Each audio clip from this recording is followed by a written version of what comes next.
del sector. Començaré aquí per la meva esquerra. Tenim a la Verónica Calafell, que... Hola.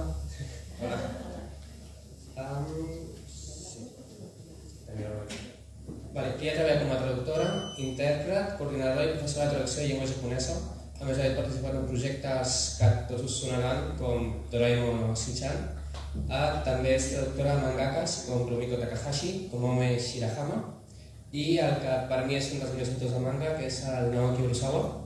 Us recomano a tots 20th Century Boys i Monster, són superrecomanats. I al seu costat tenim a la...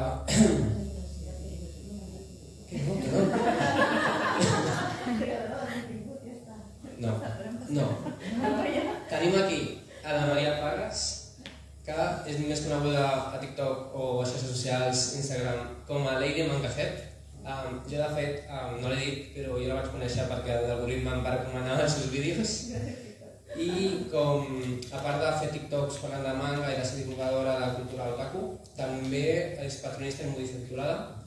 I, de fet, ens ha xivat que també està estudiant japonès i que demà té l'examen de l'M5, que, si no m'equivoco, és una espècie de certificats en anglès, exacte, però en japonès, que és bastant complicat. Així que tot això ha pogut venir aquí amb nosaltres, així que moltes gràcies per venir. I després, a la seva esquerra, tenim a la Maria Company, que, entre moltes coses que fa, és il·lustradora especialitzada en còmic, animació i preproducció cinematogràfica. També és professora de l'Escola Fosso, que si qualsevol que estigui interessat en el tema d'il·lustració i animació recomano molt que mireu els seus cursos. I també ha participat a la revista Manga, junt amb el Marc Bernabé, fent les seccions de la història del manga. I a l'Oriol Estrada, que ara anunciaré. També a l'acabar aquesta sessió tindrem un taller de manga amb ella, que recomano a tots quedar-vos, perquè segur que diu coses molt interessants. I al final tenim l'Oriol Estrada, també conegut a xarxes com Capità Núries. És un dels principals divulgadors en català de la cultura japonesa i està especialitzat en manga i anime. Entre molts projectes dels quals ha treballat, destaca per exemple la Manga Barcelona, que per als nostàlgics serà el seu del manga. I també... Perdó? Jo encara dic Saló del Manga. No sé qui va decidir canviar-ho, però jo segueixo dient Saló del Manga. I a més també treballa a l'Espai d'Aroma, on també està la Verónica Calafell. Exacte. Que és un centre cultural, lingüístic i de promoció de l'oci en Barcelona dedicat al manga, a l'anime i a la cultura japonesa en general. I ara, si us sembla bé, començarem ja amb la pròpia sessió de Taula Rodona. M'agradaria començar... Sí?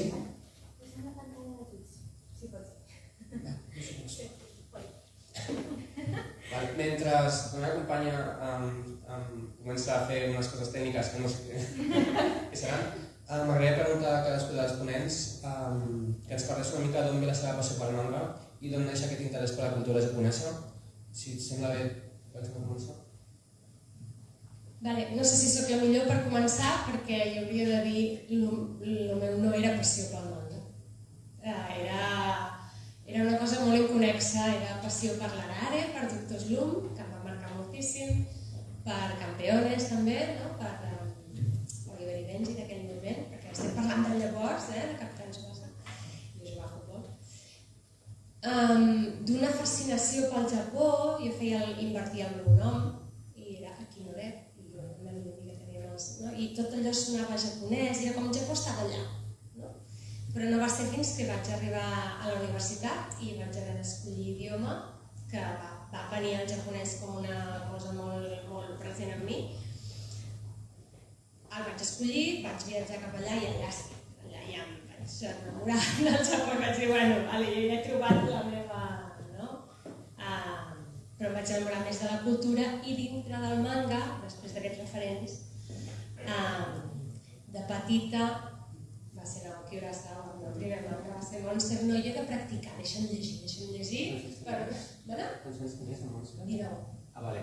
Has dit petita i... No, petita eren els altres, aquí 19 i aquí ja vaig dir, puc casar amb ell? No, doncs continuaré llegint-lo, ja està. Una mica d'això. Jo soc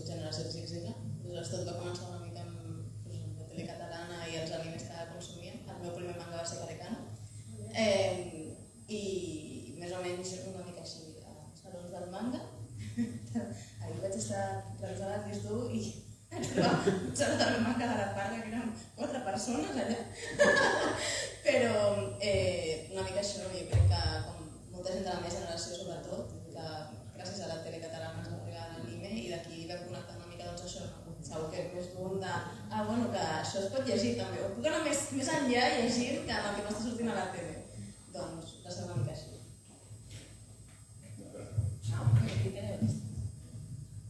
Hola. Doncs en el meu cas és una història bastant similar. Consumia moltíssim quan era petita anime a través de la televisió i després vaig descobrir que podia comprar els mangas en els que es basaven els animes a les botigues. Crec que el primer manga oficial que vaig comprar era un tom de grapa superprim de Ranma. Però clar, Ranma també era un anime que apareixia per la televisió autonòmica i vaig dir jo també vull la versió en paper.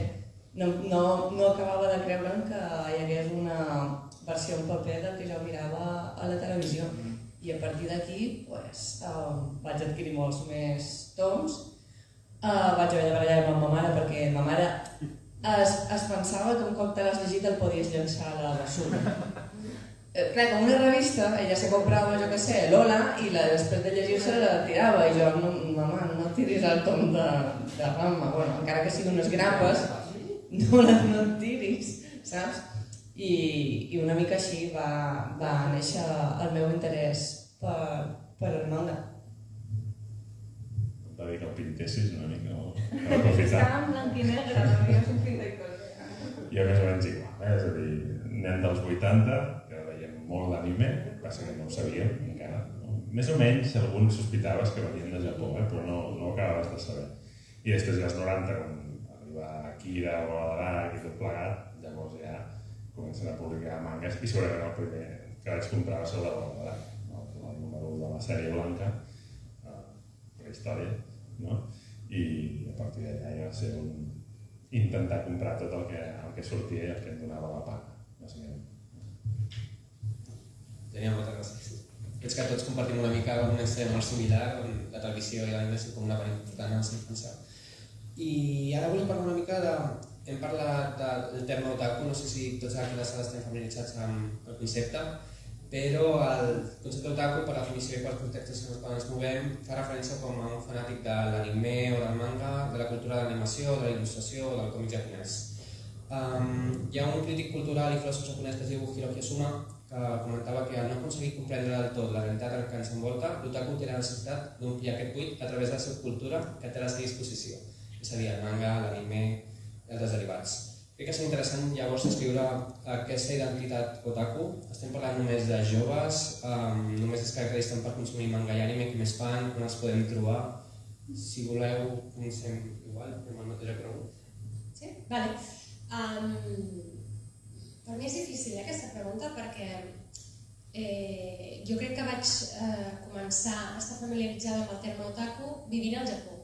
I jo vaig viure al Japó 5 anys. Durant aquest temps en què estàs aprenent japonès i estàs totalment immers en la llengua i en la cultura, quan aprens les paraules també aprens totes les connotacions que hi ha al voltant de les paraules. I la paraula otaku al Japó té una connotació negativa, o en aquell moment tenia una connotació negativa, tenia una connotació de compulsió, d'obsessió, d'un punt fins i tot de raresa. I per tant, després de tornar aquí i veure que aquí s'utilitzava amb un punt d'orgull i de reivindicació, a mi m'agrada això, i amb una connotació absolutament diferent, em xocava molt. Moltes vegades quan amb l'Oriol pensàvem títols per activitats o coses que havíem de fer, o cursos, o ell em deia no sé què, otaku, i jo otaku no. Oi? Fèiem això. Vull dir que per mi no té tant vincle d'edat, tot i que segur que identifiquem unes franges majoritàries, això jo crec que és per ara el moment en què estem, el 2023, i que anirà canviant, igual que ha canviat el Japó, des que va començar el manga a ser una realitat en el dia a dia japonès.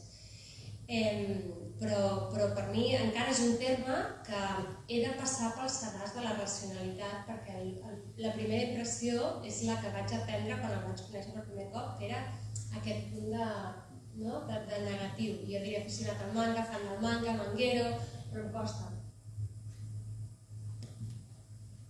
Sí, igual, o sigui, sí i no. A mi hi ha termes que no m'acaben d'entusiasmar, otaku potser és un d'ells també. Sí que és cert que, fins on jo sé, tu sabràs més, però a Japó otaku és com friki en general, pot ser otaku dels trens, pot ser otaku del manga, pot ser... Però amb coses que van passar a Japó té una connotació bastant negativa. Aleshores, a mi tampoc és un terme, no és un terme amb el que jo em sento representada tampoc. M'agrada més dir que soc aficionada al manga o jo què sé, no m'agrada molt, però otaku tampoc és un terme amb el que jo m'acabi de sentir identificada. Igualment, amb el tema de l'edat penso com ella, també penso que ens està arribant molta varietat de manga, que també diversifica molt les edats a les que la gent pot llegir manga, i passa com una mica a Japó, no? En plan, un gallonero segurament li agradaria més a ma mare o a gent una mica més gran, que un manga sin talento, un manga més alternatiu, és més fàcil potser d'introduir-lo a gent més gran, també català que ens està arribant més l'acadèmia, doncs a nens més petits, o jo què sé, Tokyo Rex, avui. Però me refereixo que justament el bo d'aquesta nova onada, o com vulguem dir-li, del manga que ens està arribant aquí, és una mica aquesta diversificació de demografies i de gèneres que fa que tothom realment pugui trobar una mica el seu lloc. Aquest estereotip que el manga és només per nens o per un públic més juvenil, jo crec que cada cop s'està trencant més, i penso que qui més qui menys pot trobar un manga. Tota aquesta gent que diu és que a mi el manga no m'agrada.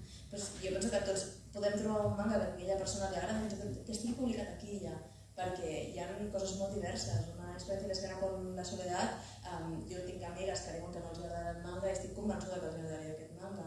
O gent que diu és que jo no em sento identificada amb els personatges, o una mare de mi padre, que al final és més profund, que parla de temes completament diferents, el que jo crec que la gent estereotipa, que és un manga que seria Kimetsu no Yaiba, Shingeki no Kyoshi, totes aquestes coses més fantàstiques, potser un slice of life o un gènere diferent els hi convencerien més i per tant podríem diversificar una mica més això, que crec que en el fons és el que fa que les edats no estiguin tan tancades com a mínim ara.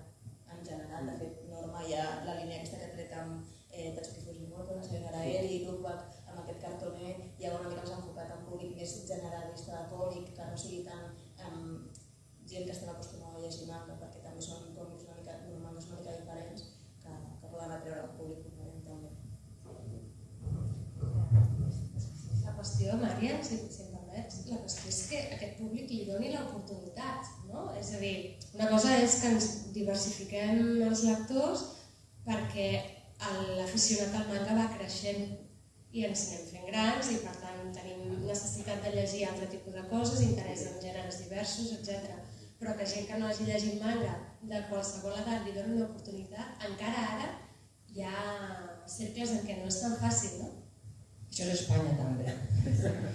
Perquè te'n vas a França i el públic de França a l'hora de llegir una nova llicència d'una cosa que no és Shonen Jump se'n passa la història. A mi me fa molta gràcia quan la gent em pregunta hi ha cultura del manga? I jo, a veure, el manga s'ha convertit en una cosa bastant més mainstream. Jo ara penso fa 20-25 anys, aquesta connotació negativa d'otaku és la mateixa connotació negativa que tenia el friki de la classe, el que llegeix còmics, el que mira els dibuixos aquests animats que són asiàtics. Tenia aquesta mateixa connotació negativa. Identificava perfectament, abraçava perfectament tot el que significa ser otaku, perquè eres un pària a l'aula.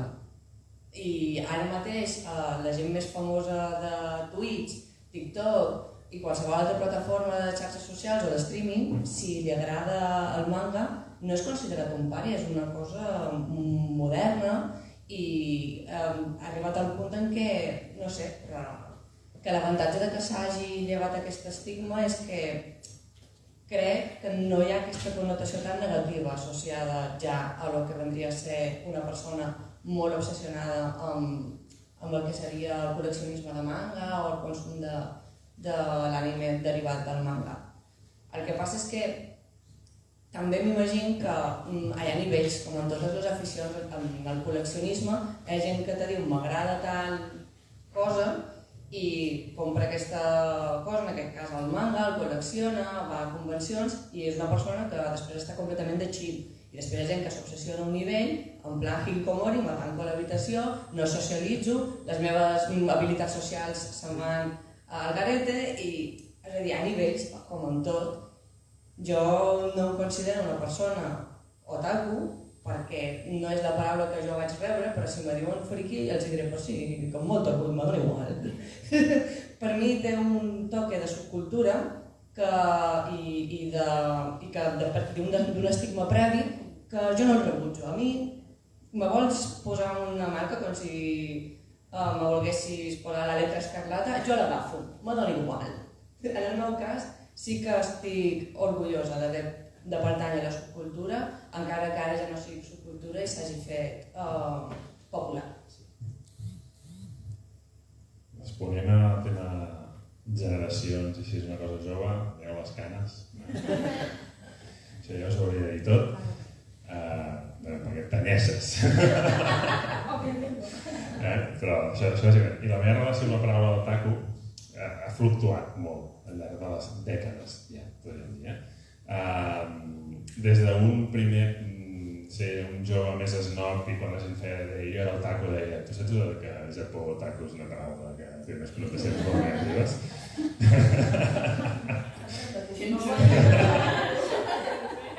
No, però jo ho deia, no? I veies la revista de norma editorial que es deia otaku.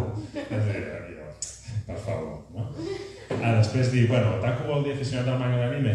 Vale, saps? O sigui, cap problema. Doncs fem-ne servir, si la gent s'identifica, endavant. Però jo potser amb mi mateix potser no he fet servir gaires vegades. Val?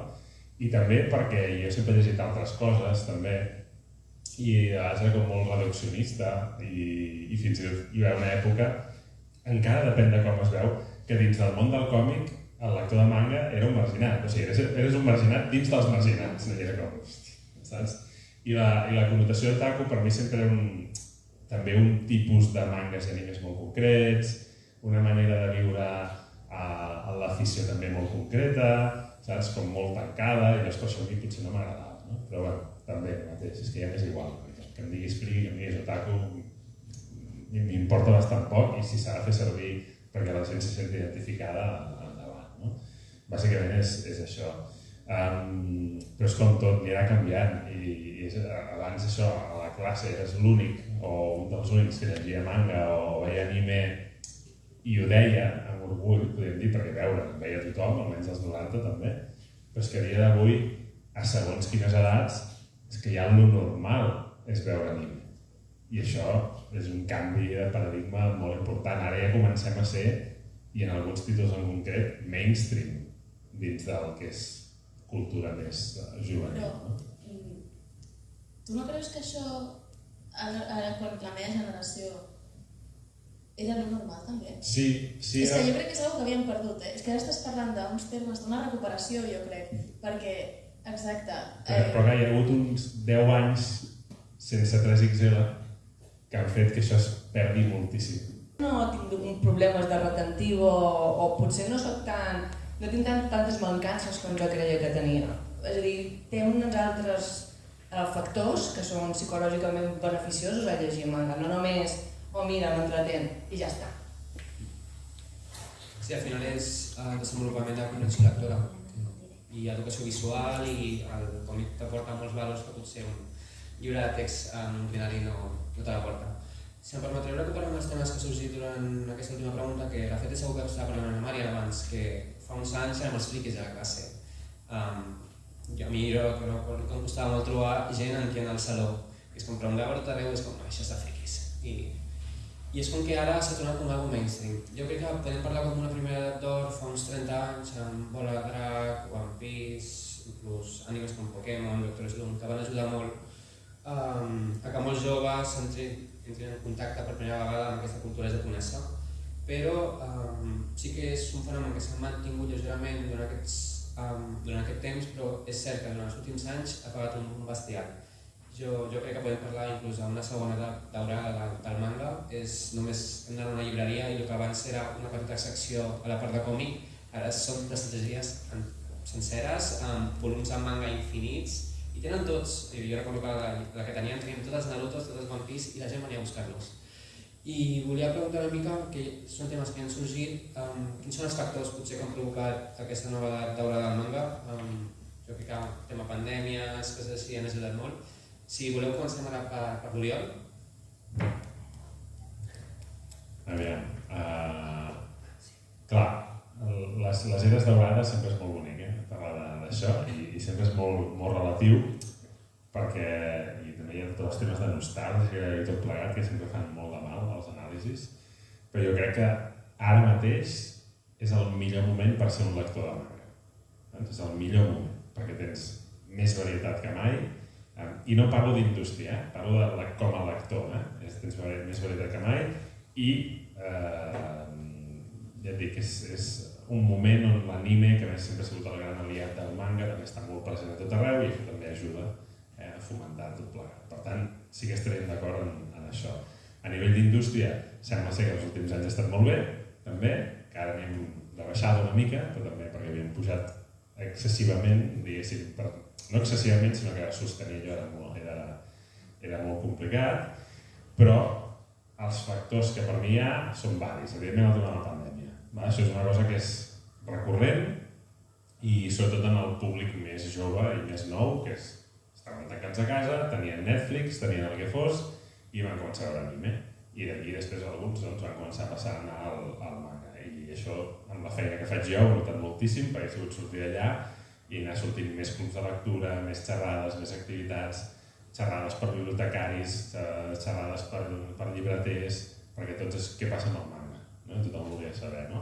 I després també hi ha els que portem allà tota la vida, diguéssim, que estem allà també, i gent fins i tot que està recuperant ara l'afició, després d'anys d'haver-ho deixat, i llavors s'estan ajuntant un públic jove, un públic veterà, un públic que ha tornat, i és com de cop això ens interessa. I també, com que la resta de còmics sembla ser que s'estan convertint cada més avorrits, el manga està de moda, saps? I llavors les dades ja diuen que el manga d'avui ja és el que ven més aquí. Llavors això demostra que hi ha un tipus de còmic que està connectant molt més amb molta més gent.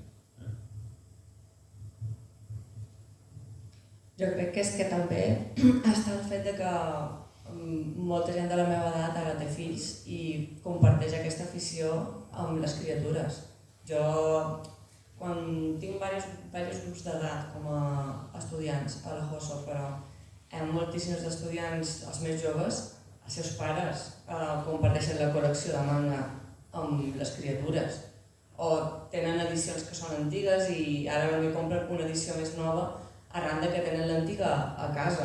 Vull dir, no és el mateix apropar-te al manga des de el desconeixement total que haver-ho vist a casa i que t'ho hagin fomentat també a casa. Jo també crec que la cultura d'internet i de xarxes socials també fomenta moltíssim que se puguin recomanar els mangas, que descobreixis títols nous, etc. Antigament, si volies merchandising o volies veure X capítol d'una cosa que no estigués publicada a Espanya, hi havia tot un tràfic il·legal d'escans i de VHS de pel·lícules que no havien arribat aquí a finals dels 90.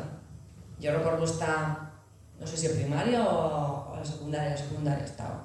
I jo recordo estar a la secundària i hi havia una pel·lícula d'Evangelion que no havia arribat i la gent se la passava amb VHS. Sí, Viento de Evangelion crec que era. I això igual amb fotocòpies de parts de còmics que no havien arribat o que no estaven publicats i el fanart eren fotocòpies també i era en plan, saps? O calcaves coses o copiaves de la tele, posaves pause i te posaves a pintar. I ara tothom té accés a xarxes socials, a una tauleta gràfica, al fanart, allà es crea una sensació de comunitat dintre del fandom de cada sèrie potentíssima. Jo crec que és una excusa el que t'agradi una sèrie o t'agradi el manga com una manera de formar part d'una comunitat. Internet és un factor superimportant. A finals dels 90 i principis dels 2000 teníem internet, però no teníem xarxes socials. I les xarxes socials viralitzen i exponencialment comparteixen les coses molt més fort que en un fòrum que te connectaves i deixaves allà un post i si te'l veuen, doncs donar gràcies. És diferent. Crec que la manera de comunicar-se de les persones ha canviat a internet i això també ha modificat la manera en què s'escampa l'afició pel manga. Estic molt d'acord amb tot el que heu parlat, però per trobar una mica diferent, parlar una mica de les generacions més recents que hi ha d'otakus. I és que jo crec que també ha fomentat molt que apareguessin shonens, que malauradament és com el que més suena en totes partes, una mica diferents. Ara ens publicarà Norma Shingeki no Kyojin, que jo crec que és un shonen molt diferent, a mi em dona moltes vibes Juego de Tronos, en el sentit en què no saps mai què passarà i qui es morirà i estàs allà com tota l'estona una mica en plan i va donar una gran onada amb Shingeki no Kyojin, va entrar molta gent al manga amb Atacar els Titans. A mi m'ha vist molta gent que no veu anime. És que jo, de fet, el meu fisio, que no té ni idea de manga, ni d'anime, ni de res, que de fet li fa molta gràcia que vagi a jo perquè es passa una hora de sessió parlant amb mi de manga i anime, em va preguntar quin anime creus que m'agradaria? I el vaig veure i vaig dir Shingeki no Kyojin, no t'ho pensis. Perquè surten molts músculs. Però em va semblar com una molt bona opció perquè trobo que és com molt acció, molt això, una mica estàs sempre com i ara què passarà, i ara estàs com constantment així. I per mi va ser abans de la pandèmia i abans de tot, va ser una escombra molt gran de gent. Jo crec que també perquè té un tarannà molt diferent al que potser havíem vist abans i així, però és que ha passat com una mica amb tot, perquè després va venir Kimetsu no Yaiba, que també té un protagonista molt diferent dintre del shonen tipus que estem acostumats a veure i així, té un protagonista molt més empàtic, té una dolçor, una tendresa que també es va encarregar d'arrossegar molta gent, com amb una diferent dels otakus. I després va arribar Tokyo Revengers, que també tenia com una actitud diferent i també ha escombrat un tipus de públic diferent. Però jo crec que és que el guai d'aquests tres animes és que tot i que hi hagi gent que veiem, mangas, tot i que hi hagi gent que llegim o veiem aquests animes, els tres per igual, també hi ha gent que no li agradarà Atacar els Titans, però sí que li agradarà Guardians de la Nit, i al revés, hi haurà gent que li agradarà Tokyo Revengers perquè és una mica més macarrilla i també passen coses com una mica més ràndoms, però no li agradi Atacar els Titans i no li agradi justament pel tipus de personatges que hi ha. I jo crec que el guai d'aquestes com tres onades últimes que hi ha hagut en aquest sentit és que han absorbit molta gent que s'ha aficionat a altres coses també, o sigui que potser han descobert el manga o l'anime amb Tokyo Revengers, però després has descobert algun altre manga que resulta que també t'agrada i potser no hauries descobert. I jo crec que això ha passat una mica amb els tres, que hi ha fandoms que són molt d'un o de l'altre, potser realment és així, potser no t'agrada un o no t'acaba de convèncer l'altre. A mi, per exemple, personalment, d'aquests tres el que menys em convenç és Tokyo Revengers. No m'he comptat mai, i els viatges en els temps no els acabo d'entendre, ja passen moltes coses amb Tokyo Revengers que a mi se m'escapen, però sí que a mi Atacar els Titans em va tenir loquíssima, o sigui, en plan, era com i ara què passarà? Ja quan penses que no passa, et passa una altra cosa i és com, merda, necessito ja, dame más. Potser no en els nivells que està passant ara amb l'anime, d'allargar-ho d'aquesta manera estranya, però... la parte 1 definitivo ahora. Exacte, però sí. I per una altra banda, també, així com una mica més tímid, ha aparegut Haikyuu, que jo crec que és com aquell relleu que necessitava l'Spokon de Slam Dunk. Spokon amb sentiments, on t'importa els dos equips i les interaccions i el desenvolupament dels personatges, no només si guanyen o perden. Jo no vull spoiler, però n'arribarem ara, és com que tinc el cor completament dividit. O sigui, a l'anime, perquè aquí el manga ni de conya ens ha arribat, que Planeta fa molt poc que fa un any, 2 anys que ara que el publicarà, però estic com, on arribarà l'anime, és com, no sé qui vull que guanyi. estic com... Però sí que penso que feia falta doncs, una mica aquest relleu de Spokon més viralitzat, perquè sí que a Japó els funciona bastant tot el tema del béisbol i així, aquí estic clar, no coneixem res del béisbol aleshores, però... Es va fer aquell reportatge que les inscripcions a clubs de vòlei a Catalunya havien pujat molt, i tot gràcies a Haikyuu, això s'ha de tenir. Però a Japó va passar igual, fins on jo sé, el vòlei era un esport molt més femení, perquè jo tinc amics que havien viscut allà i m'explicaven això, que el vòlei era un esport molt més femení, que no hi havia tants nois i que amb Haikyuu igual, les inscripcions de clubs masculins de vòlei van pujar pels núvols. Bueno, i amb el bàsquet igual, estic seguríssima que l'Andang va aconseguir aquí s'aficionés moltíssima gent al bàsquet i s'apuntés moltíssima gent al bàsquet. Aleshores, jo parlant de tot aquest tema jo penso sincerament que el Covid va ser molt important. De fet, el meu botiguer em va sorprendre molt perquè em va dir que quan van tornar a obrir els negocis i així, Naruto era el còmic que més havia vengut, perquè es veu que a Netflix va tenir un boom que una passada. I a mi em va sorprendre molt perquè Naruto té uns quants anys i que sigui el que ha fet com aquest boom amb totes aquestes noves fornades que estic dient jo, Atac als Titans o Guardians de la Nit o així, que em digués Naruto, em vaig quedar molt sorprès. Molts dels meus nens i nenes és Naruto a tope, saps? És com... és increïble, perquè no hi ha ni un anime nou, no hi ha res nou i... No, Naruto, sí. També hi ha alguns que, Naruto, el pare de Boruto. Això també passa, Està passant, Està passant. No és clar. Hòstia, quin dolor, això, tio. Però el meu fill, amb 16 anys, s'està tornant a veure tot Naruto i, bueno, és sorprenent, però Naruto també, no? I moltes d'aquestes sèries al final hi ha una sèrie de valors i de constants. No és això? Doncs que són bastant atemporals, no? Que t'hi pots enganxar en qualsevol moment en què tu estiguis receptiu a allò i no és tant per fornada, per novetat, com per contingut.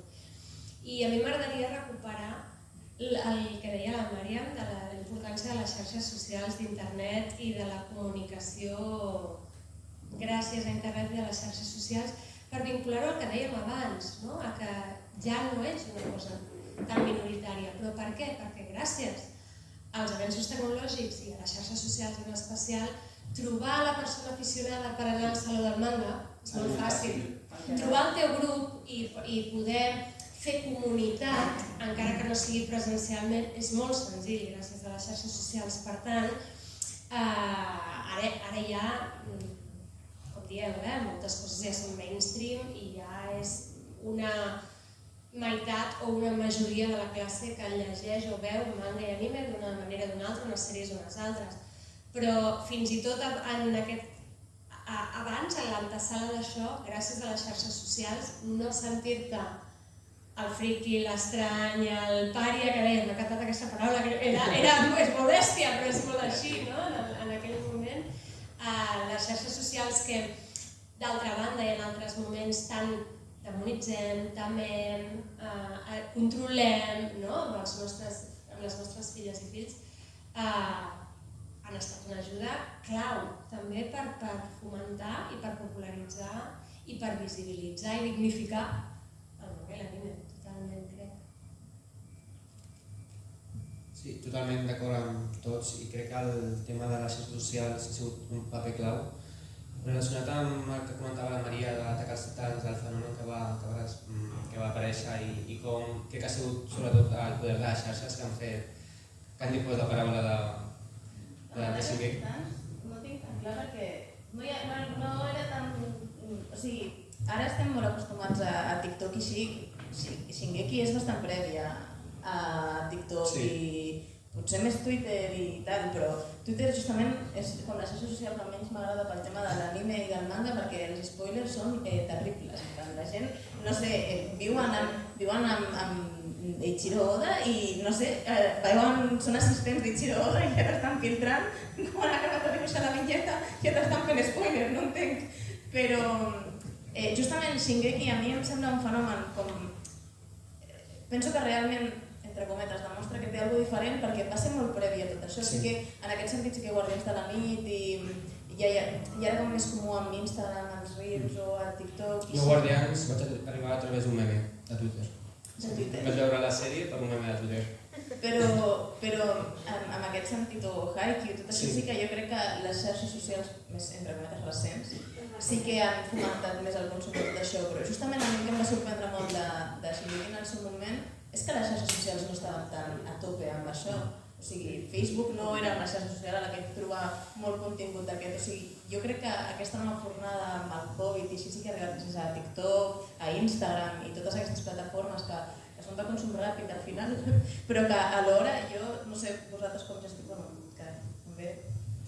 no sé com ho gestioneu vosaltres, però jo tinc 3 milions de persones parlant de mangas i animes diferents guardades, perquè són coses que em vull llegir. Al final, jo, la Rin, fem ressenyes curtes per fomentar això, perquè gent que potser no s'acostaria a un manga, potser a mi m'agrada molt, doncs aquest és Kowloon, que em fa una manada d'olla, i al final és com, d'alguna manera, encara que sigui curt, si tu pots fomentar que algú s'ho llegeixi.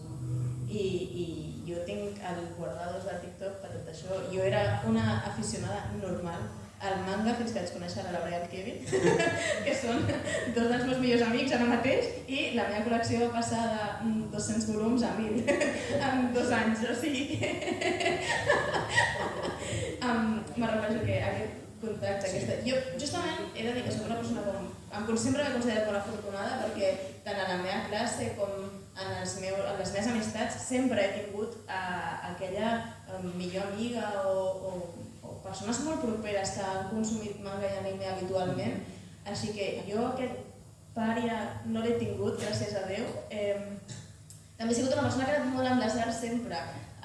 Jo vaig fer batxillerat artístic també al final. Vull dir molt bella. Segur que no. Segur que no. Però jo sempre he tingut com aquest nucli d'amistats que sempre han consumit manga o anime d'una manera o una altra i sempre he tingut amb qui anar a la sala del manga o amb qui fer depèn quines activitats, de dir mira, fan no sé quina història de pare a pare a Portal de l'Àngel, doncs ens anem, tio, no hi ha problema. I jo no havia tingut mai aquests problemes i en això sempre m'he sentit molt afortunada perquè sé que hi ha gent que sí, però també és cert que gràcies a les xarxes socials doncs, coneixes gent amb la que poder compartir més aquesta visió, sobretot en català, que és una cosa que a mi m'havia costat molt, perquè sembla que com que tot ha de ser en castellà per expandir-ho més i jo estic acostumada a consumir anime en català i ara gràcies a Déu puc tornar a dir que estic acostumada a consumir manga en català i també m'agrada compartir la meva llengua materna, no és que no sàpiga castellà, que sembla que és un tema... Sí, sé castellà, llegeixo, consumeixo molt manga en castellà, jo segueixo comprant molt manga en castellà, però, ostres, llegir manga amb la llengua que tu millor t'expresses i amb la que tu més còmode estàs, em sembla una meravella. I en aquest sentit, doncs això, poder compartir aquesta afició amb gent que parla el català com tu és una meravella. Sí, entrarem al tema del manga i l'anime aquí a Catalunya, però abans he intentat buscar un TikTok, de fet, que em va aparèixer ahir, que crec que és bastant representatiu amb el tema que estem parlant de la generació, del fenomen i tot, que era un noi que estava a l'habitació veient Shingeki i la mare passa a mirar dibuixos, no sé què, i diu al nen, bueno, et poso un capítol, i li posa el capítol, i el dia següent el noi arriba a l'habitació i està la mare cantant l'opening de la cançó vestida amb el cosplay de la sèrie. Bueno, doncs, ara canviant ja de tema, jo crec que molta gent pensa que a Catalunya fa anys que arrosseguem com una tradició molt passionada amb la cultura japonesa, amb el manga i l'anime. Jo crec que té molt a veure amb la sort que hem tingut de créixer amb una televisió novel que emetia anime. I també comento la importància d'ara de l'edició del manga en català a través del Norma, Conet o Kajimanga, que ens estan arribant títols com Evangelion, Guardians de la Nit, crec que l'últim anunci ha sigut l'Atac dels Titans, que per cert tenim en català. I volia preguntar-vos on creieu que ve aquesta relació tan propera dels catalans amb la cultura japonesa? Doncs cada vegada que em fan aquesta pregunta jo crec que responc coses diferents perquè és com una reflexió constant, no? Perquè... Gaudí.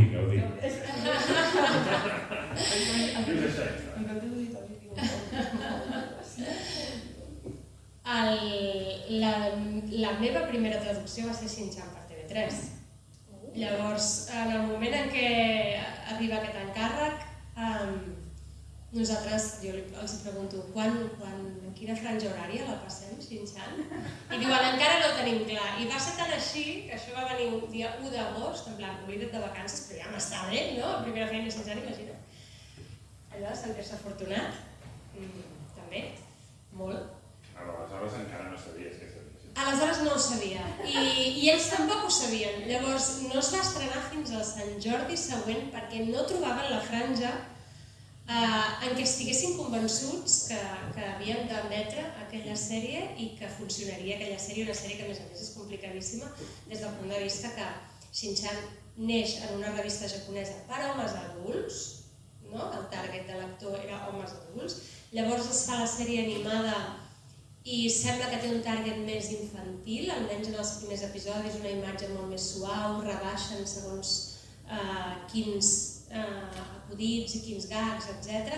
Vull dir que com a sèrie era difícil de posicionar, però peta, Shin-chan peta. I Shin-chan peta a Catalunya molt més que a la resta, que a l'estat espanyol, no? No ho sé. Jo crec que hi ha una part d'humor que connectem molt amb Japó. L'escatologia.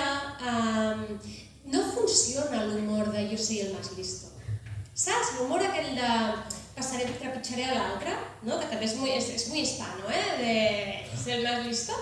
Aquest al Japó no el trobes, no? Trobes l'escatològic, trobes el de riure't de tu mateix, el de riure't dels grans, en Shin-chan, no? Perquè és la visió del nen petit i per tant ens riem de nosaltres mateixos. Òbviament l'autor de Shin-chan era adult, però quan et mires a través dels ulls dels nens és què esteu fent, no? O sigui, què fas mudant-te tant, què fas fent el ridícul així, què fas preocupant-te per segons quines coses. I més enllà de l'humor, que crec que és un punt bastant clau, hi ha aquesta part de responsabilitat, de complir. I això es compara els japonesos amb els alemanys, es compara, jo crec que a Catalunya, que també el tenim molt aquest punt de responsabilitat, de complir, de ser puntual, de fer rata, no sé. Com nosaltres. Ho diu perquè he arribat tard, que hem quedat per fer cafè. Sí, però hi ha alguna connexió que fa que es connecti d'una manera especial. I ja no, més enllà del manga i anime, si us hi fixeu, la majoria d'empreses japoneses instal·lades a l'estat espanyol es concentren a Catalunya i això tampoc és casual.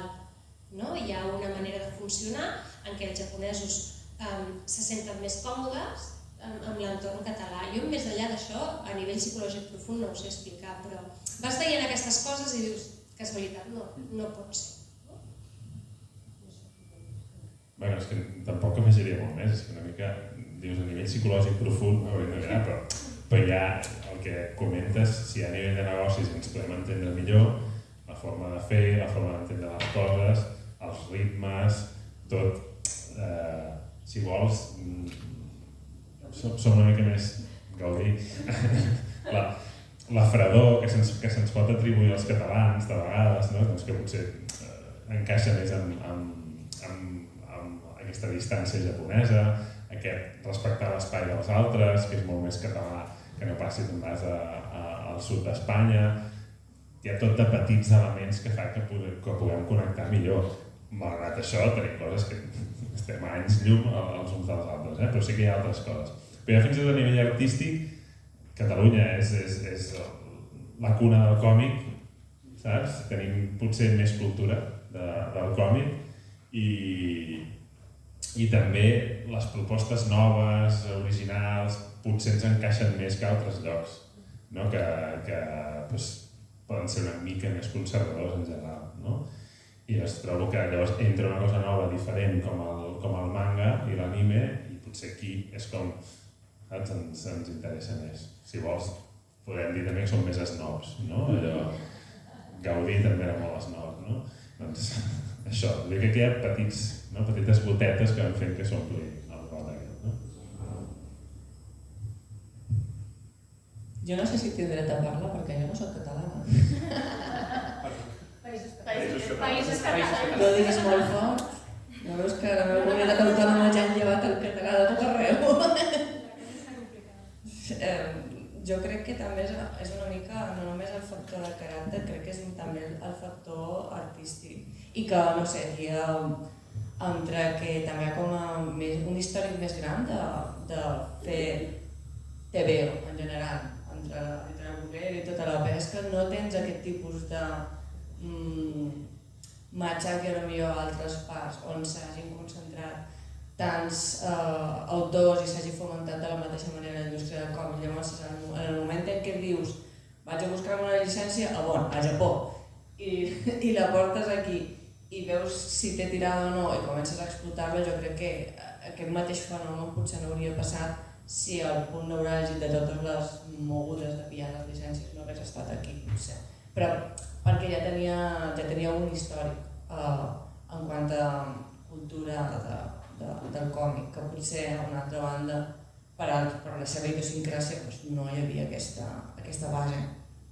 Jo, personalment, estic un poc flipant cada vegada que només he visitat Japó un cop, però l'obsessió que tenen pel Gaudí i després, així com molt random, el flamenco també,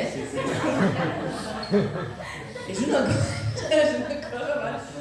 però sí, el que més em va sorprendre és la quantitat de persones grans que parlen espanyol perfectament.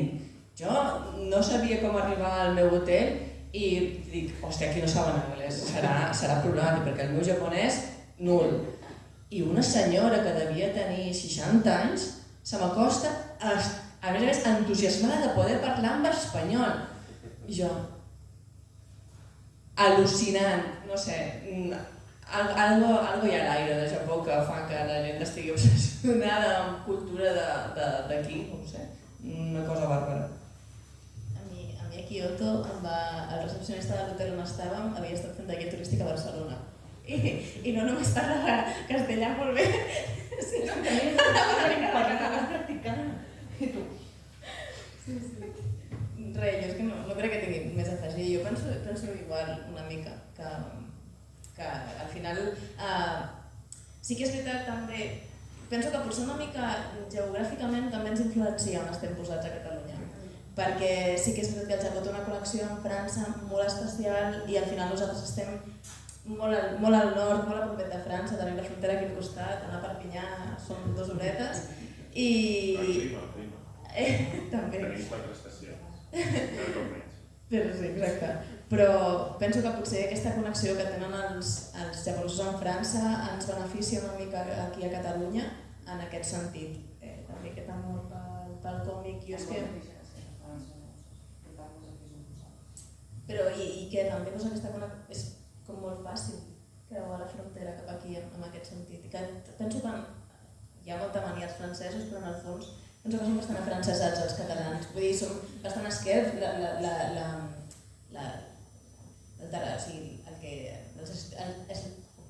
els estereotips que ens posen a la resta d'Espanya. Jo moltes vegades els sento molt identificats amb els francesos. Aleshores, jo penso que segur que hi ha alguna aquesta actitud també que fa que ens portem millor amb els japonesos. Bueno, i a part de l'afinitat amb França, el fet que nosaltres som, si voleu, la paraula no és bonica, però som fronterers. Nosaltres estem una miqueta entremig, ja no de França, sinó d'Europa i de l'Espanya profunda, i no ens acabem d'identificar perquè és impossible amb l'Espanya profunda. Llavors, quan dic Espanya profunda em refereixo a aquest tancament de com són les coses en un lloc i a mi m'agrada això i veig això, no ho tenim perquè som terra de pas, no? I això és bo, no? Perquè deixes passar i les coses arriben. Sí, la Maria ha comentat que no tenia gaire a dir en aquest tema, però m'interessa molt el punt de vista d'una persona que divulga el manga i l'anime en català, com és l'audiència, si és un contingut que reclamen si pots comentar una mica com és aquesta recepció d'aquest boom del manga i l'anime aquí a Catalunya, als Països Catalans. A veure, jo penso que vaig entrar com en un moment com molt bo. Bàsicament, la meva primera idea va ser fer un TikTok parlant de Kaji, que just havia anunciat que apareixeria en el Saló del Còmic. I crec que l'altre dia vaig estar veient, perquè clar, ara fa poquet vaig fer un any, i ara TikTok et va com avisant dels TikToks que has fet fa un any. I crec que el segon TikTok que vaig fer va ser Norma i tu que revienges en català. Aleshores va ser com un... Jo veig un problema amb tot això, i és un problema de difusió. O sigui, estic molt agraïda del TV3, ara per exemple, que sembla que estàvem parlant una mica també del manga, però fins ara estaven com molt centrats en l'ànime, em sembla molt correcte, al final és el contingut que ells estan pagant i és el contingut que a ells els interessa més promocionar, però jo veig, o el que jo sento com a mínim, la resta de gent també està de les xarxes socials, que són molt nicho, i al final sí que és veritat que el meu cercle de Twitter pot ser... Jo sento que tothom consumim manga en català, és que és tot meravellós, és que som tot... Mare meva, jo no entenc per què més editorials no es fiquen en això. Sembla una mica aquesta bombolla que vivim a les xarxes socials, no? I al final penso que la gent del carrer, hi ha molt poca gent que conegui que s'està fent manga en català. Penso que per part de les editorials haurien de fer una mica més de feina més enllà del que són les xarxes socials, que a més no sempre tenen per què ser el públic objectiu que estan buscant.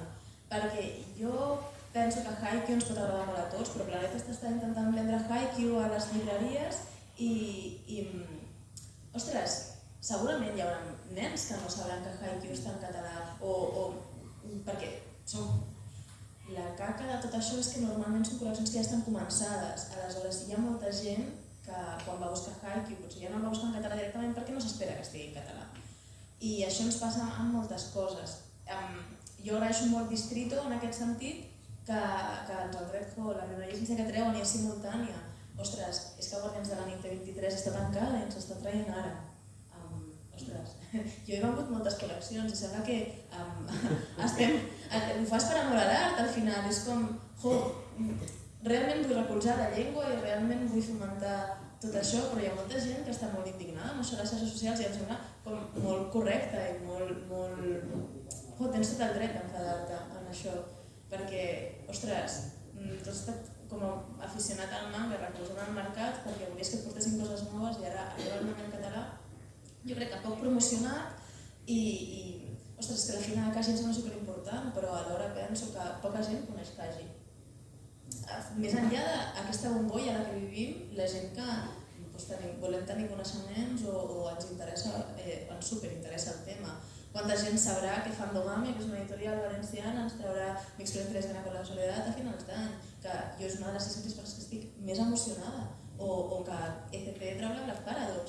És que fora del nostre nucli jo crec que hi ha molt poca divulgació al respecte. Es parla molt les editorials, recentment les editorials s'han posat molt intensetes amb el tema i que diuen que no surten els números i que no sé què. Jo personalment penso que el manga en català, em sembla unes més preguntes que tenies plantejades més endavant, que no crec que estiguem en el millor moment del manga en català i penso que editorials com Panini, que s'acaben de ficar i així, són plenament conscients d'això. O sigui, al final s'està començant a fer aquest paviment perquè d'aquí un temps estarà asfaltat i la gent podrà entrar a una biblioteca, entrar a una llibreria o una biblioteca i decidir consumir aquests mangas en català. Però la normalització lingüística per mi està a 2 anys vista. Tu has de... O sigui, hi ha molt públic que ha d'estar acostumat a entrar a una llibreria i pensar que pot demanar-la directament en català. I per mi aquesta falta de promoció que jo crec que hi ha, jo a l'entrevista de Norma, per exemple, els vaig suggerir aquests llibres que fan de previews en castellà de 4 mangas, en el primer capítol de cada manga, per mi que això t'ho regalessin quan tu vas a la llibreria del teu barri a comprar el que sigui, em semblaria superimportant perquè és una manera superfàcil de donar a conèixer a la gent del carrer que no mira Twitter, que és un percentatge elevadíssim, o que no mira les xarxes socials, que és un percentatge elevadíssim de gent, de donar a conèixer que hi ha manga en català i que tu pots comprar manga en català. Aleshores, d'una manera o altra, penso que les editorials, si no fan aquesta feina, farà que aquest moment daurat del manga en català també s'endarrereixi. I això també ho fomenta, això que realment fins Oso no havíem tingut llicències simultànies en català. Sí, havíem tingut Fushigi Yugi, en una reedició de Fushigi Yugi, primer havia hagut de Tankobon per part del Lennart, Sakura em sembla que havia sortit 6 anys més tard en català, Inuyasha igual, també més tard, sempre el català ha anat com a remolc de les edicions en castellà i tothom és que el manga en català no ven, és que el manga en català no ven. És que no pots dir-me que el manga en català no ven si tu no has fet una edició simultània. O sigui, en el seu moment, a mi em va semblar molt poc intel·ligent que Planeta tragués Doctor Slump només en castellà. Recordem que l'anime de Doctor Slump només ha sortit en català. A la resta d'Espanya no han vist aquest anime. Aleshores, semblava com que Planeta volia viure de... És que Bola de Drac és el pare del manga en català i no hi haurà res com Bola de Drac. Doncs estan venent Doctor Slump com xurros ara, 15 anys després que traguessin l'edició en castellà. Aleshores, el manga en català no ven? Vale, jo entenc que ara no és el millor moment del manga en català, però tornem-hi. Per mi no es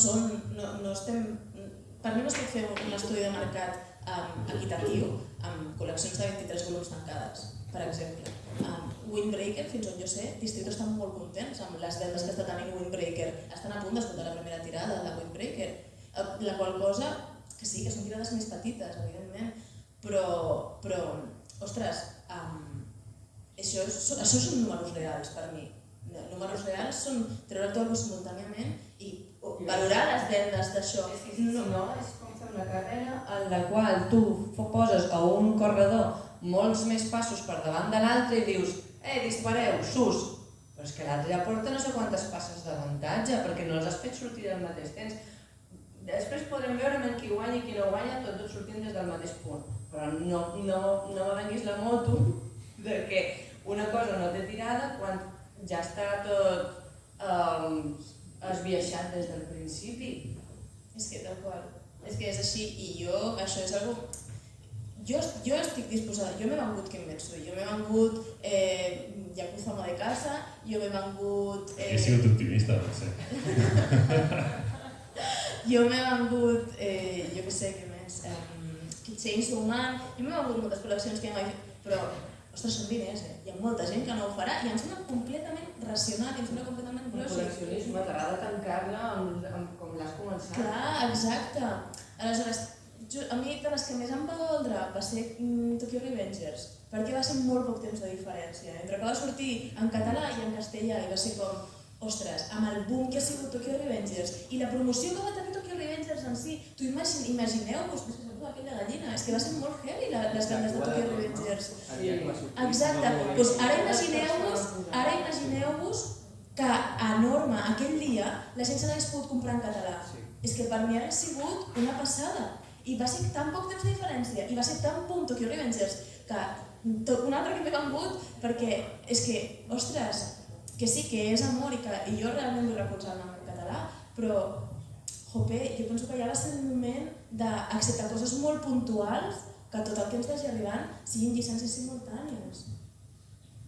Això és un tema que em toca molt de prop en aquest sencer, exacte, perquè les editorials sempre van com amb els números per davant, és que no ven, és que no sé què, però és que pot ser, si tu ara m'anuncies, exemple, que jo crec que passarà aquest salt del manga, Yamada-kun, tu m'anuncies, per mi és el shoujo que hauria d'arribar en català, o sigui, Yamada-kun serà el manga, el shoujo que vendrà més que molts shonens, o sigui, i això és una que per mi hauria d'arribar en català perquè, ostres, és el manga que realment tindrà un efecte de llançament molt heavy i que dir-lo en català seria com aquest privilegi de poder tornar a la botiga i dir vull Yamada-kun en català i que seria un manga d'aquests que no necessita aquesta promoció que parlava del principi, que tu vas a la botiga i és com, me'l puc comprar en català? Doncs en català, sisplau.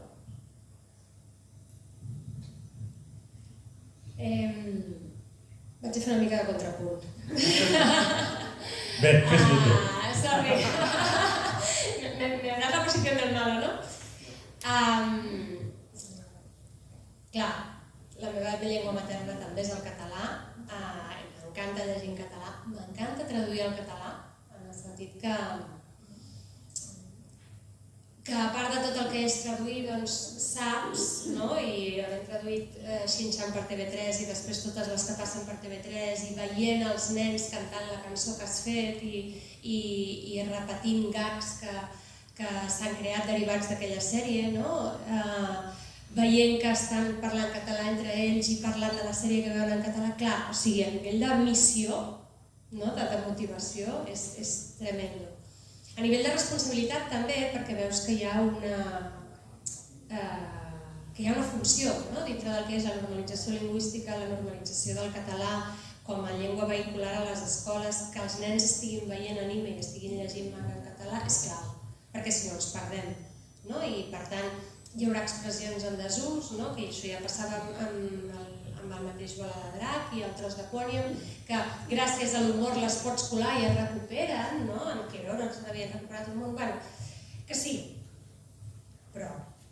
I el però és que jo crec que viure en un... Des de la perspectiva de l'editor, jo no soc editora, però clar, veiem els encàrrecs que ens arriben i que no, i què es percep com a viable econòmicament i què no.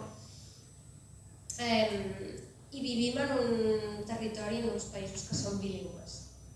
Aleshores, els 8 milions de catalans potencials, lectors, no tots són catalanoparlants o no tots tenen el català com a primera llengua. I si les editorials no els hi surten els números, hi haurà un moment en què no trauran ni en català ni en castellà ni res. I és complicat, jo crec que és molt complicat, perquè hi ha sèries, aquests exemples. Tokyo Revengers està ahir perquè havia passat molt poc temps i desconec totalment, que segur que van fer el millor que podien fer, però desconeixem els detalls. Però, per exemple, sèries com, que han començat molt abans, com Kimetsu no Yaiba, dius, ja ho sé que ja hi és, però la volem treure i és una sèrie que sí que té potencial per... No, vull dir que la conjuntura del nostre país fa... L'anime, clar, la conjuntura del nostre país s'ha estrenat, no s'ha estrenat...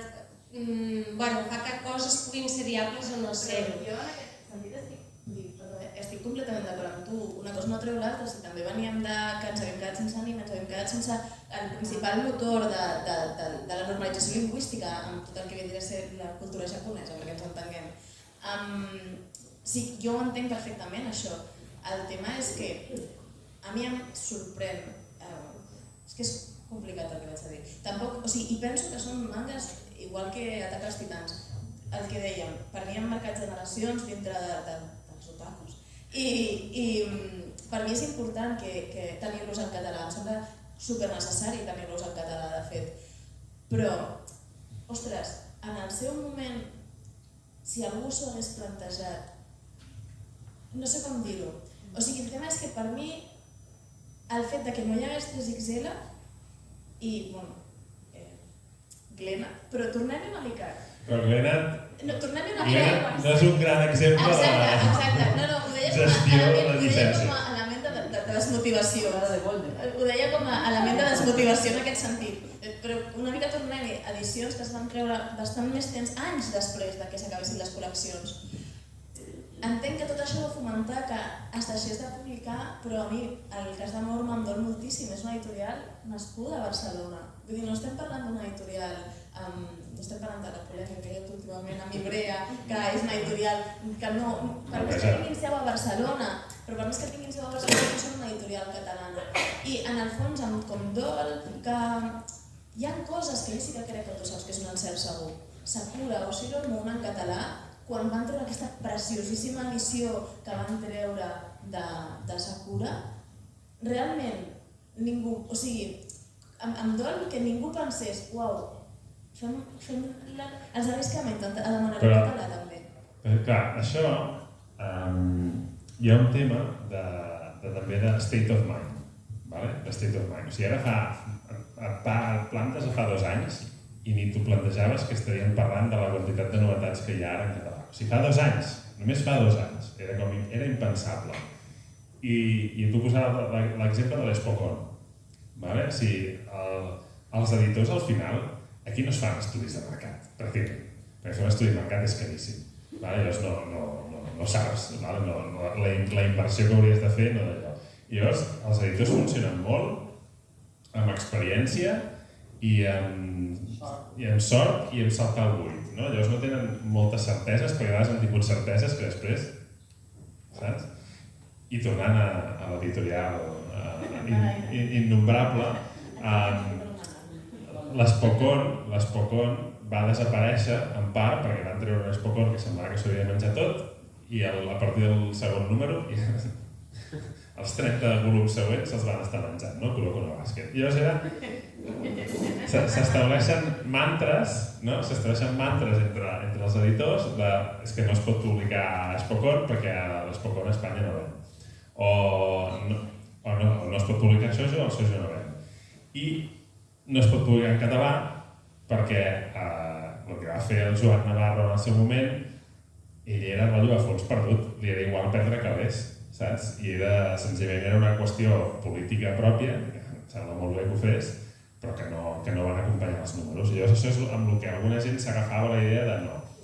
I l'altre tema és, i això és un tema que de vegades jo trec sovint, és que molts cops la cultura friki sempre ha sigut castellana. Vale? No perquè tots els consumidors ho siguin, sinó perquè tot el que s'ha publicat, tots els mitjans, tot sempre ha sigut en castellà. No? Llavors encara costa més fer aquest salt. No? Llavors els còmics en català han de ser còmics sobre en Serrallonga, saps? I sobre els Almogàvers. Sí, era una mica aquesta idea, no? I com a molt traiem un Persepolis, saps? I perquè és Persepolis tot plegat, no? I jo entenc els dubtes i entenc que costi, no? que els hi costi apostar, però crec que ara som plenament conscients, parèntesi, no sabem números, no ens els diuen. I llavors és molt difícil fer valoracions d'aquestes coses perquè no ens diuen els números. Però bueno, de vegades deixem anar coses. No ho estan patant, saps? Amb els mangas en català, no ho estan patant, a saco. I alguns en castellà, 0, alguns en castellà sí. Saps? Hi ha alguns que ho peten molt i n'hi ha altres que no en català, però tampoc estan en malament.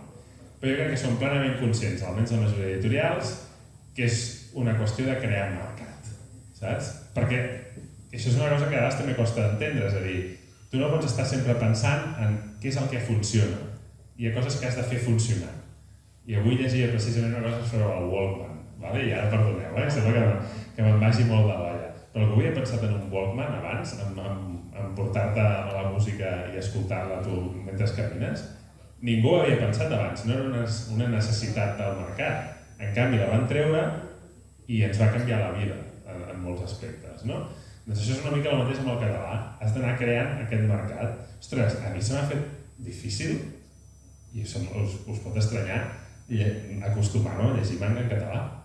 Se m'ha fet difícil, perquè m'he tirat no sé quants anys sense llegir un manga en català. I és, vale, Bola de Drac, ok, perquè és l'únic idioma que parla Bola de Drac, saps? Ni japonès, ni... Però amb altres era com, hòstia, se'm feia estrany. Ara ja ho he normalitzat, però això és una feina d'anys, d'insistir, i evidentment que les institucions també comencin a ajudar en aquest sentit, i ajudar seriosament. Que per molt que alguns diguin que per treure manga en català s'està subvencionat, per ara no. Per ara no ha estat així. Però sí que ha d'arribar perquè això ho puguem mantenir i ho puguem normalitzar entre el públic potencial, que sobretot per mi hi ha el públic jove. I hi ha una sèrie de generacions que les dono per perdudes, absolutament, amb això, que no voldran.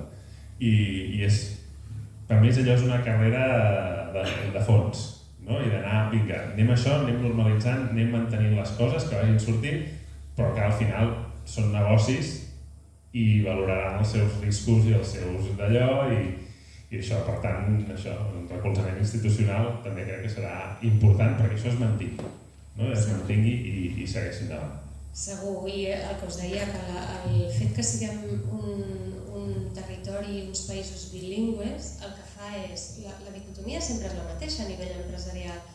Trec una visió en un sol idioma, que és una sola inversió d'alguns dels passos del procés, entre ells la impressió mateixa, i això es ven, el que es vengui a Catalunya i a la resta de territoris hispanoparlants i amb una vegada ho tinc tot, o en faig dues, la catalana a Catalunya, o als països catalans, es vendrà en una proporció, no és que sigui el 100% tampoc. Vull dir que és un equilibri difícil, també, per això tots aquests suports són necessaris. Llavors, aquest esforç de fem-ho així, tot i que a priori no hi perdo diners, però a priori estic invertint-hi més, és l'aposta per fer créixer el mercat, per crear mercat, per ampliar els lectors més enllà del lector de manga tradicional, no? I per tant és un pica-pedra, no? Per part de les empreses que d'una altra manera probablement ho tindrien més fàcil, no? A nivell de, vinga, menys feina Puc dir una cosa controversial? Puc dir una cosa controversial? Aniria molt bé que les editorials fessin servir el departament de màrqueting que tenen com a decoratiu. Tal qual. Perquè m'he cansat de treballar per les editorials i veure que la gent que escriu llibres, dibuixa còmics i bàsicament fa tota la feina és l'encarregada de divulgar a xarxes socials i fer tota la promoció quan la seva feina només hauria de ser fer el producte. Llavors, a mi em sembla molt ridícul que en l'època en què teníem el 3xl.net i teníem Fuxiga Yugi en català, Carcartor Sakura en català i Nuyasha en català, no treguis una edició en català perquè possiblement te resta marge de població que podria comprar el producte, però és que la resta d'Espanya no coneix aquestes sèries, només les consumeixen aquí. Llavors, la promoció la tenies feta. I és el que fan ara totes les editorials quan treuen llicències. Truquen els 4 influencers, tinc un alumne que deu tenir, no sé, d'haver 100.000 seguidors a Instagram, li envien les 4 novetats i fes-me tu la feina, perquè te regalo 4 tons. Quan faran la seva puta feina? Perdó per l'expressió, però quan la faran? Perquè és que me comença a inflar una mica els ovaris. Perquè és humiliant que facin de venedors tota la població que produeix el producte. Ja està. Este és mi hot take. Jo estic bastant d'acord amb tu en aquest sentit perquè tornem-hi, hi ha molta franja de mercat que no està a les xarxes socials i a mi és la zona que em sembla més calenta i la zona que em sembla més interessant. Sobretot perquè estàvem dient a l'Urias que ens interessa que, o sigui, aquesta normalització lingüística que estem intentant aconseguir amb el manga vingui de la gent jove. I la gent jove és gent que no hauria de tenir xarxes socials. No que no en tinguin, però és gent que no hauria de tenir xarxes socials. Conseqüentment, no haurien de trobar un TikTok meu explicant-te Sayonara Eri, que no em sembla un manga tampoc així de llegir ben petit, però és que és un dels problemes de les xarxes socials, que apareixen moltes coses, per això no haurien de tenir els nens xarxes socials, perquè apareixen moltes coses que no hauríem de consumir. Aleshores, jo en el seu moment vaig començar a fer segueixo fent, però més espaiada, un seguit de TikToks que eren animes que m'agradaria veure de CX3. I algú l'altre dia em va comentar Attack on Titans i jo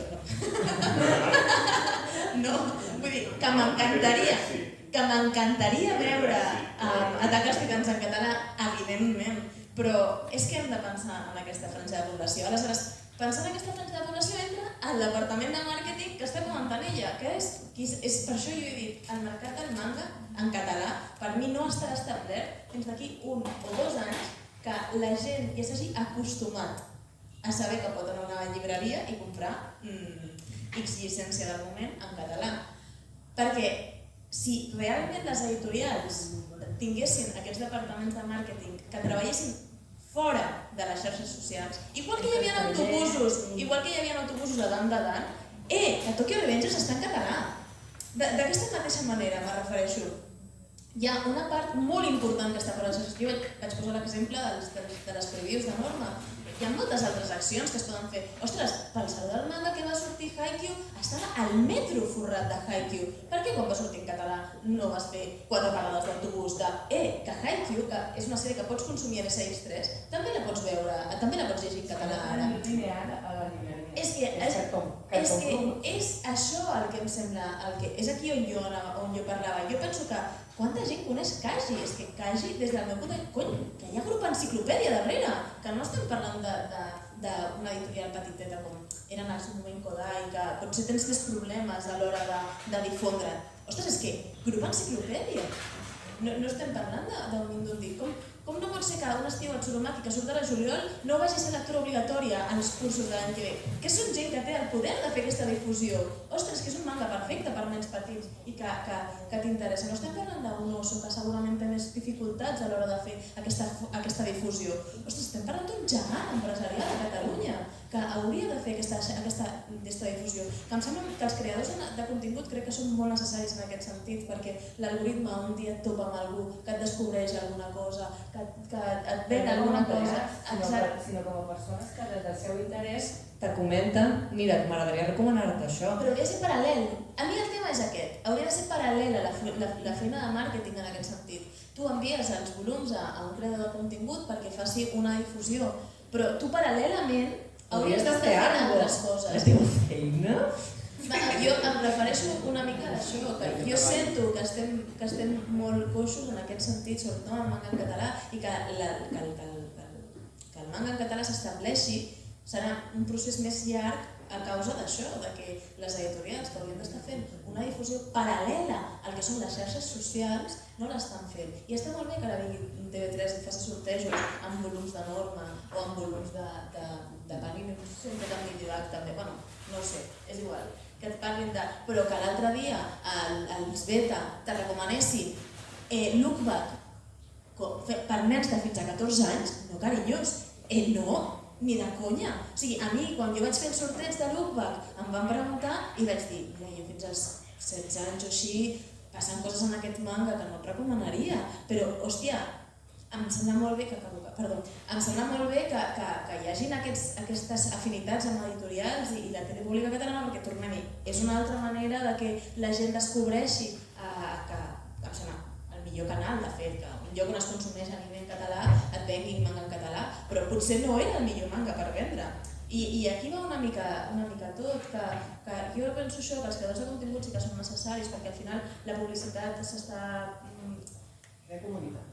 I a més que la publicitat, o sigui, per mi ara mateix els creadors de contingut són d'una manera o altra publicistes també, vull dir, ells et fan un post o et parlen d'un manga o et parlen de... Llavors la difusió és com, potser és més eficient que els anuncis de la tele actualment, probablement, i aleshores sí que em sembla molt necessària la imatge dels creadors de contingut. Però és que els departaments de màrqueting de moltes editorials són community managers, bàsicament. Saps? És a dir, també hi ha un tema de recursos que es destinen i també una mica aquesta contradicció de dir vaig a promocionar les coses que sé que aniran bé, que això és una cosa que a vegades està com mal entesa, no? És a dir, els bombassos, no? Els vaig a publicitar a lo grande, no? I és, però hi ha coses que potser si les publicitessis anirien millor, no? Però també és dir, el dilema aquest de dir, clar, em gastaré diners en una cosa, saps? Que necessito que hi hagi un retorn i potser no estic tan convençut de que tindrà aquest retorn. Aquests són els dubtes de dir, ostres, jo si ara inverteixo en publicitar això però després no acabo venent gaire, són diners que he llançat. I llavors sempre estem així. Recordem sempre, a la indústria del còmic és regulí, saps? En aquest país, és regulí, no és França, no? I hi ha aquestes coses se les miren molt, però després dius, potser hauríeu de fer l'aposta, no? Feu aquesta aposta per això i aneu-hi a totes i així potser creareu més expectatives. No se podia fer. Si surt malament l'aposta, ja tens un estudi per al qual pots justificar el no prendre aquesta mesura. Clar, perquè jo ho entenc, són empreses, volen tenir els seus beneficis, però prova-ho primer bé, en comptes de semblar que estàs donant el moina per fer una edició en català. És que ja m'ha sortit la vena radical. Fins a quin punt algunes de les editorials s'ho creuen, de veritat, el que estan fent. I no ho estan fent perquè altres els han tocat el crostó allò... Jo penso que si tu planteges una línia, o sigui, Norma ha plantejat una línia editorial. Panini, el creador del còmic, van dir el mateix, que ells eren conscients que al principi anirien a perdre's i no els preocupava això, perquè volien assentar aquesta línia editorial. Llavors, si tu realment això ho estàs plantejant com un projecte de futur, carinyo, Però després tens uns jefes, Ja. Jo com editors. confirmo com a responsable del Departament de Comunicació i Màrqueting que molts cops ens toca fer de community managers i fem 1000 coses i al final ens donen la vida per fer tot el que vulguem. I m'ha sonat que han sortit com temes superinteressants, em sap greu que hem arribat a l'hora. No sé si hi ha alguna pregunta per part del públic. Si no, jo tinc una bateria de preguntes en PEC molt ràpides per preguntar. Jo us vaig avisar que hi hauria una part que us volia desvetllar, que són unes preguntes molt ràpides, que les heu de dir del cor, el primer que us vull dir. No, mai m'he favorit, no, sisplau. No, la pregunta... Hi ha una que és similar, però no és la mateixa. Comencem per aquesta. Clara, per què em dies? No és un temps per pensar. No és un temps per pensar. Un manga que hauria de llegir tothom. Monster. A mi m'agrada molt Fullmetal Alchemist i el recomano molt, sempre.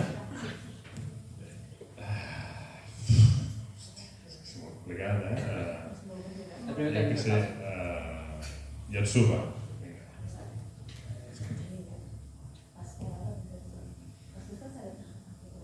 Després ho dirà. I amb quin mangaka us voldríeu prendre un cafè? Comencem per allà. Amb quin mangaka no em voldria prendre un cafè? Aquesta seria, jo què sé, 3 milions. Alguns estan morts. Puc dir algú que estigui mort? Perquè a mi si no mori no el prendria, però amb Ouija. Jo voldria prendre un cafè amb el Junji Ito, perquè la seva obra és molt dura, però ell sembla una persona superagradable. Sembla un solete i té gats, i jo crec que podríem parlar dels nostres gats. Akiko Higashimura, per favor, casa't amb mi. No, l'adoro. O sigui, còmica, mangaka, és que ho té tot aquesta dona. L'adoro, no tinc dubtes. La meva... Rumiko Takahashi. No, no has dit Urasawa? No, perquè Urasawa ja el conec. A Urasawa el vaig conèixer, sí. No ha vingut mai, però vaig tenir la sort de conèixer-lo i evidentment, però jo no m'aniria a fer un cafè amb l'Urasawa, m'aniria a una isla desierta con Urasawa, evidentment, és una altra història. Però sí, una autora que admiro moltíssim, que té una capacitat, ja no només per dibuix, sinó de... No ho sé, em sembla amb una imatge molt senzilla i sembla molt simple, transmet tant i s'està fent gran, sí, amb la companyia, a Takahashi, sens dubte. No he tingut el plaer. Jo responent, més que amb el Junji Ito, amb el psicòleg de Junji Ito. Seguim parlant amb aquest tema, una paraula o concepte japonès que us atrai, us identifiqueu, us agradi força, ho coneixeu?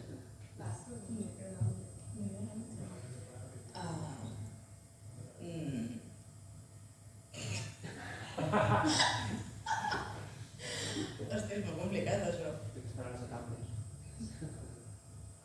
Que se me pregunta ahí, es que me agafa vergüenza, porque si me equivoco de palabra, mañana suspendo el examen, mañana no, o sea, esto.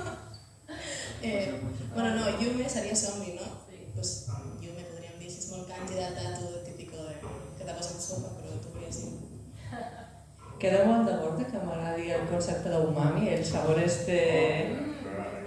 perquè l'obsessió pel manga va portar també l'interès per la cuina japonesa i crec que moltes de les coses que sé preparar i que m'agrada menjar no m'hauria apropat en aquest menjar de bones a primeres si no fos pel manga. Vale. Jo en tinc un de típic i un de molt més personal. Vale? Això que siguin dos.